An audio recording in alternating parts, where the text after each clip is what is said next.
And welcome, everyone, to the first edition of Astral News. I am your host, MC Priest, and with me, my trusty co-host, Chappie. How you doing today, Chappie? I'm good. I'm happy to be here. This is an exciting time for us. Happy to be here as well. And as we talk about everything Astral Authority, so we want to first start off by giving a big thanks to our sponsors, Twitch, MetaThreads, and Azio Corp for all they do for the team. And be sure to follow Astral Authority on Twitter at Astral Authority. But let's waste no time. Let's get right into it. Don't waste time here. It's that wonderful time of the year. BlizzCon 2016, and with it comes the Heroes of the Stormfall Championship. So, Chappie, we saw the Astral Authority HOTS team play last week as they qualified. They got a match coming up against Team Dignitas at BlizzCon this Friday at 7 p.m. Eastern, 4 p.m. Pacific time. So what are going to be some things that you're looking at in this match, Chappie? And what are going to be some things that they can build upon from the last match? I mean, first off, Astral HOTS did a great job in Game 2. We saw that. It can be tough to come back, after a loss in the first one, and it was nice to see them come back and make a statement there. As far as specifics goes, I thought that the Vala ban was a little odd in Game 1. She was being chosen more often than not, and that is one of her maps. Her wave clear does a really a fine job on that map, but I thought that was a little bit of an odd choice. The Tychus first choice I thought was also a little odd. When I saw that come out, I thought, at first the reaction was odd, but it's Astral, so they probably have some pocket strat that I'm not aware of. Was waiting for that. Maybe there was one and it just kind of had to be ditched out because they started off the game, behind. I'm not really sure what happened there. But to be honest, the Astral team seemed to be sticking with the tried and true sort of team comp, and it was more of like a slow, methodical team. I mean, Tychus is not your go out and snag a kill type of guy. And so I think that in the future, I think I would just like to see them come out a little bit more explosive, maybe a couple of strategies we've never seen, taking risks, choosing heroes that aren't necessarily, the strong contenders on that particular map, and just sort of, get out there and play your game, boys. Like, let's get out there, be explosive, take chances. Let's see something big from you. Yeah, because it kind of felt like PBA or Please Buff Arthas. PBA, as we have come to call them. Yes. Very similar to PBR, but not quite. They capitalized kind of on some of those mistakes and were able to take advantage of that. But you have Astral Authority, who will have a chance to redeem themselves if they do end up beating Dignitas there on Friday. Yep. You could be looking at a rematch there from the first match when they lost. AA fell to PBA 2-1. So still a lot of heroes left to be played. Absolutely. And an exciting weekend down there at BlizzCon. So we're really excited to see what comes out of that tournament. Right. And don't forget, that was their first international test. Their very first, and that was coming off of two hot back-to-back hot wins. Right. Like put you on the map hot wins. And so to expect a third straight, I don't want to say that was out of the question, but it's still not. It's still not. Yep. It's still not. But I'm just saying, going into it with those back-to-back wins on your shoulder, that had to be an interesting, feeling to go into it. Right, and this team is relatively young. They've only played together for a couple months now. Yeah. So with this composition. Correct. Right. Yes. So they're still kind of growing as a team as well. So we're really excited to see.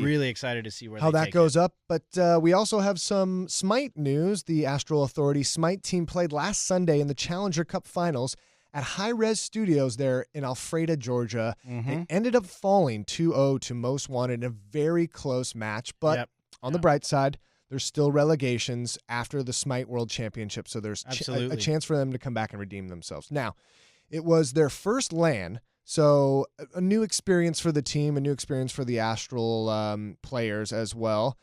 Bit disappointed with their performance, but you have, again, opportunities to come back and redeem yourself. So what can the Smite team do to turn their luck around next time out?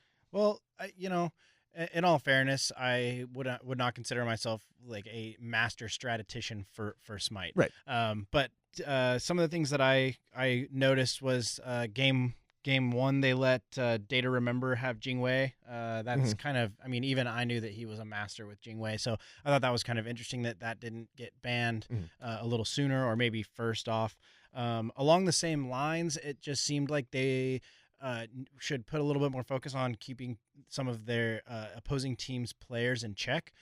Specifically, I can't remember the name. It was Wolp, I think, was as Raw, playing Wolp in the as Raw. back and just really pumping out like strong support numbers. I would have liked to see a couple more pokes back there. Again, not a Smite player, so there might be some things that come into play here that I'm not aware of. But to me, it seemed like they had a lot of opportunity to push those players and give them a little bit of trouble, and it just seemed like that wasn't happening. So I'd really like to see that.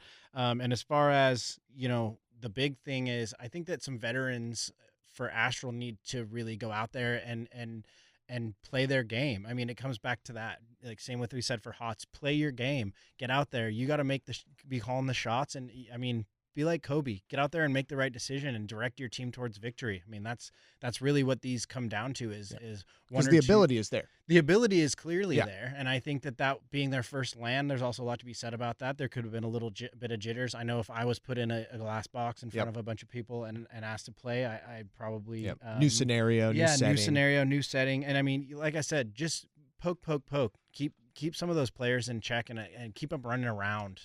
Don't let them turret back there and just throw out heals or throw out damage. Yeah, and again, that's the Astral Authority Smites teams. That's their one of their new teams as well. So it's going to be great to see what they look like and how they become a mainstay there in the Smite scene, and what type of impact they're going to have going forward here. But that's not all the Astral news we have this week. No.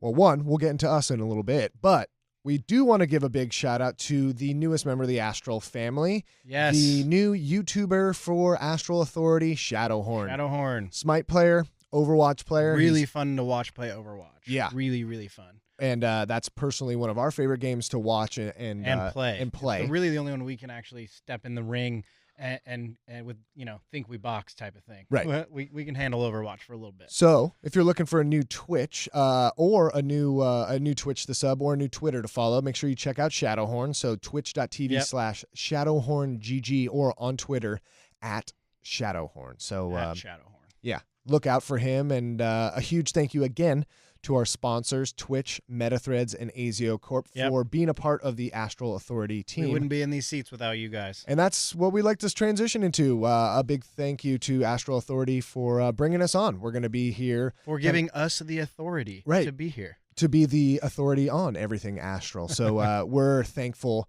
to the team for them giving us the opportunity to come and talk to you on a weekly basis, give you everything that's happening with the Astral Authority team. So if you want to follow us, you can go ahead and follow us individually on Twitter @Taylor710ESPN, and then Chappie @ChappieCodes. And then don't forget to subscribe to our esports specific podcast. Yeah, The Joystick Club, available on any podcast app, and thejoystick.club if you're looking for the website. The website and a new podcast to pick up for some more esports news.